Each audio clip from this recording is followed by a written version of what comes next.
Coucou les loulous, bienvenue à Chaque soir une histoire. Aujourd'hui, je vais vous raconter l'histoire de l'ogre au crochet de fer.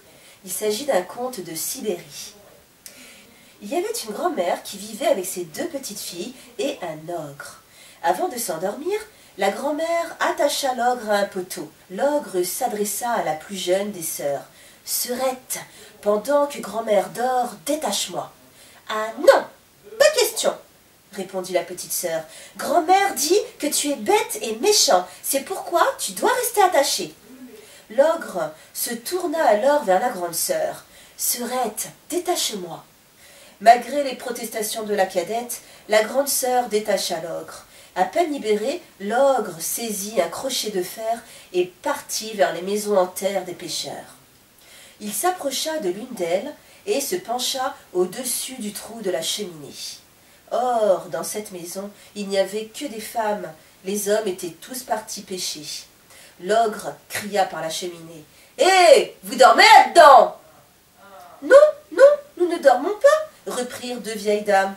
« Attention, gare à mon crochet, je vais attraper tous les jeunes canards. »« Mais, voyons, les canards vivent sur la falaise en été, ce sont des humains qui vivent ici. »« Je ne suis tout de même pas venu pour rien, je vais descendre mon crochet. » Voyant le crochet de fer qui descendait par la cheminée, les femmes se collèrent contre le mur en terre et se mirent à le creuser pour pouvoir s'échapper.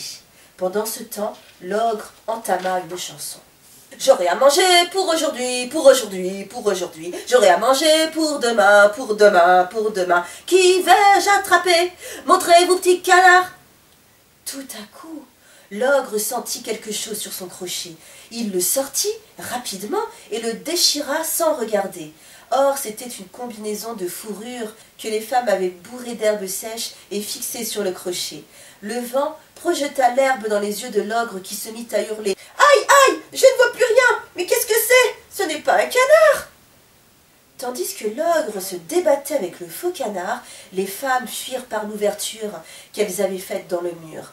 Elles arrivèrent devant la grande mère de la mer et la supplièrent. « Au secours, l'ogre nous poursuit, aidez-nous à nous échapper. »« Oh, je vois qu'il vous a fait bien peur, voyons ce que je peux faire. » La grand-mère de la mer allongea ses jambes par-dessus la mer, jusqu'à ce que ses pieds touchent l'autre rive, et ordonna aux femmes « Prenez vos enfants et marchez sur mes jambes. » C'est ainsi que les femmes trouvèrent refuge de l'autre côté de la mer. Pendant ce temps, l'ogre se débarrassa du leur et entra dans la maison. Il la trouva vide et découvrit le trou creusé dans le mur. En suivant les traces des femmes, il parvint jusqu'à la grand-mère de la mer. Celle-ci était en train de laver ses vêtements de vase dans la mer. L'ogre l'interrogea. « Que fais-tu » ?« Je fais ma lessive, je vis dans la mer, c'est pourquoi mes vêtements sont faits de vase. »« Tu mens ! Chez nous, les grand-mères ne portent pas des vêtements de fer, » déclara l'ogre. « Au fait, as-tu vu les femmes ?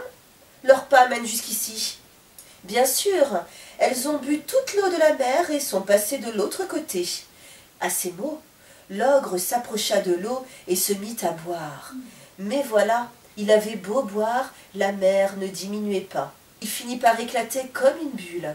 La grand-mère de la mer jeta le corps de l'ogre dans l'eau et dit « Que le corps de l'ogre au crochet de fer se transforme en objet utile. Que sa tête devienne une bouilloire. Que ses bras et ses jambes deviennent des fusils. Que son cerveau devienne un collier. Que son corps devienne enfin utile aux humains. » Et c'est ce qui arriva. Voilà les enfants, l'histoire du soir est terminée. Moi, je suis fatiguée. À bientôt les enfants, faites de beaux rêves.